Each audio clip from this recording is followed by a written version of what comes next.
All right, so I've been asked a lot of questions on how to tie a double bead setup or a tandem bead rig, so thought I'd make a quick video for you guys, and let's get into it. Got a number 6 hook right here. These are number 8s. I do like a number 8 hook and a number 10 hook, believe it or not, for the steelhead. I think they're a little bit better. It just kind of tacks the fish in the corner of the mouth. It's got no room for it to spit the hook or anything.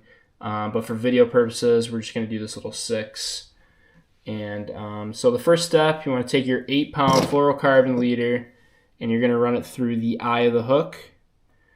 And you're going to be left with this little tag here. And what you want to do is you want to wrap your fluorocarbon leader around that tag in the shank of the hook. You want to do about 5-6 wraps. All right. And you're going to grab the other end of it. You're going to run it back up the hook. All right. You're going to cinch it down. You're going to grab your scissors, snip the tag end off.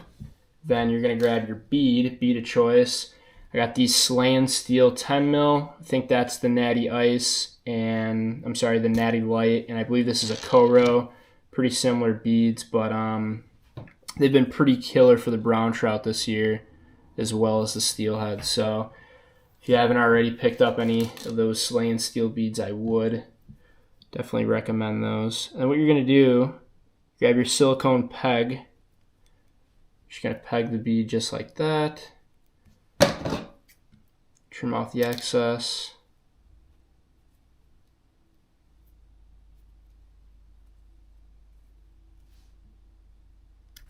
All right. Now this is the part where it doesn't get tricky, but people are just confused about. Is you want to run 2 beads, so you go back up through the hook here. If I can see it. There we go. All right, and I like to keep this about 2 foot distance between these two. Enough to where it's not going to tangle around the fish if it takes the top one or the bottom one. So you're going to wrap it again, same thing. You wrap the line in the shank of the hook. 5 to 6 wraps.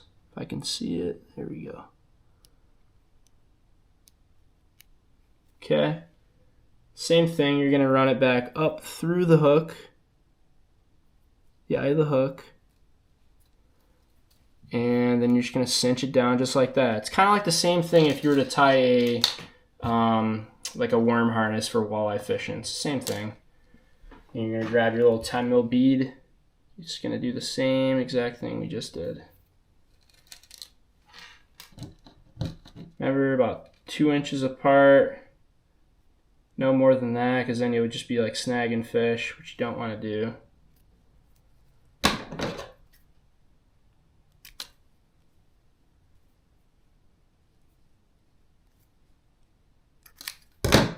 All right, and that is pretty much it. And then you're just gonna put them on these. I like to pre-rig everything. When your hands get cold in the winter, it could be a really big pain to start tying things up. So hopefully that was helpful, and catch some more fish on the water.